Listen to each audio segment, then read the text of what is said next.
కుమారుడై కన్య మరియ ఒడిలో బరుండెనని దీనులగా చేదైన కుమారుడు వరములు వీడనని మనుష కుమారుడై కన్య మరియ ఒడిలో బరుండెనని పాపుల వ్రాజే రక్షకుడు యేసయ్యగా వచ్చెనని కాపుదలిచ్చే ఇమ్మానుయేలు వెలుగులు తెచ్చెనని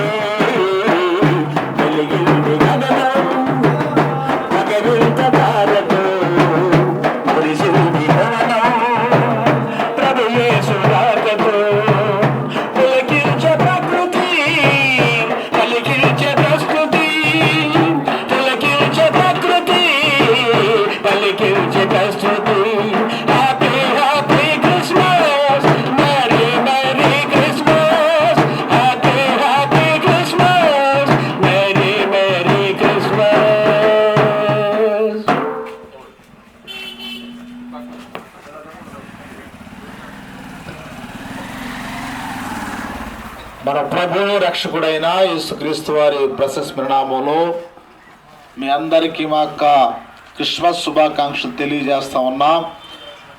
గ్రామ ప్రజలారా, శుభవార్త మీ ముందుకు మేము తీసుకుని వచ్చి ఉన్నాం. ఈ క్రిస్మస్ దినాలలో, ఈ యొక్క పండుగ దినాలలో మనం జీవిస్తూ ఉన్నాం, నివాసం చేస్తూ ఉన్నాం. యేసుక్రీస్తు ప్రభువు వారి లోకానికి రక్షకుడుగా వచ్చాడండి. ఆయన రక్షకుడుగా ఆయన జన్మించాడు. ఆయన ఇదిగో ప్రజలందరికీ కలగబో మహా సంతోషకరమైన శుభవర్తమానము నేడు నేను మీకు తెలియజేస్తున్నాను. దావీదు పట్టణమందు నేడు రక్షకుడు మీ కొరకు పుట్టి ఉన్నాడు అని దూత చెబుతున్న మాట. ఆయన రక్షించేవాడుగా ఈ లోకంలో జన్మించాడండి.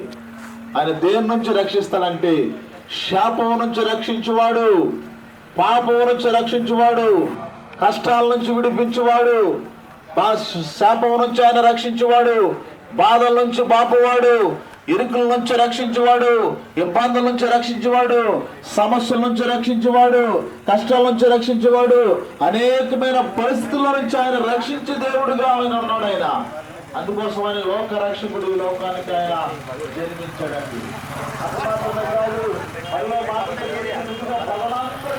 మహా సంతోషకరమైన శుభవర్తమానము నేడు నేను మీకు తెలియజేస్తున్నాను అనగా రెండవది ఆయన సంతోషం ఇవ్వడానికి జన్మించాడండి. ఆయన సంతోషం ఇవ్వడానికి నీ జీవితంలో జన్మించాడు.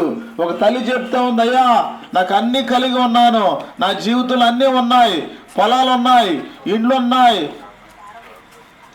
బంధువులు ఉన్నారు, స్నేహితులు ఉన్నారు, రక్షములు ఉన్నారు, అన్ని నేను కలిగి ఉన్నాను. కానీ నా జీవితంలో శాంతి లేదు, సమాధానం లేదు, నెమ్మది లేదు అని చెప్తా ఉంది. ప్రియమైన దేవుని బిడ్డలారా, నీ జీవితంలో అన్ని కలిగి ఉన్నా, నువ్వు అన్ని కలిగి ఉండు, నివాసం చేస్తూ ఉన్నా, నీ జీవితంలో శాంతి లేకపోతే, సమాధానం లేకపోతే, నెమ్మది లేకపోతే ఏం ప్రయోజనం తల్లి, ఏం ప్రయోజనం తండ్రి?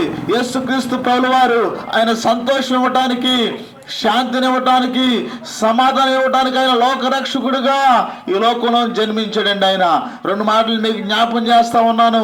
ఆయన లోకరక్షకుడుగా ఈ లోకానికి వచ్చాడు. ఆయన అన్ని విషయాల నుంచి రక్షించే దేవుడు. కష్టమా, ఇరుకులా, ఇబ్బందులా, బాధలా, సమస్యలా, అదేదైనా సరే వాటన్నిటి నుంచి రక్షించడానికి లోకరక్షకుడుగా ఆయన జన్మించాడు. రెండవదిగా ఆయన శాంతి, సమాధానం, నెమ్మదిని, సంతోషం ఇవ్వటానికి ఇదిగో ప్రజలందరికీ కలగబో మహా సంతోషకరమైన శుభవర్తమానం నేడు మీకు తెలియజేస్తున్నాను.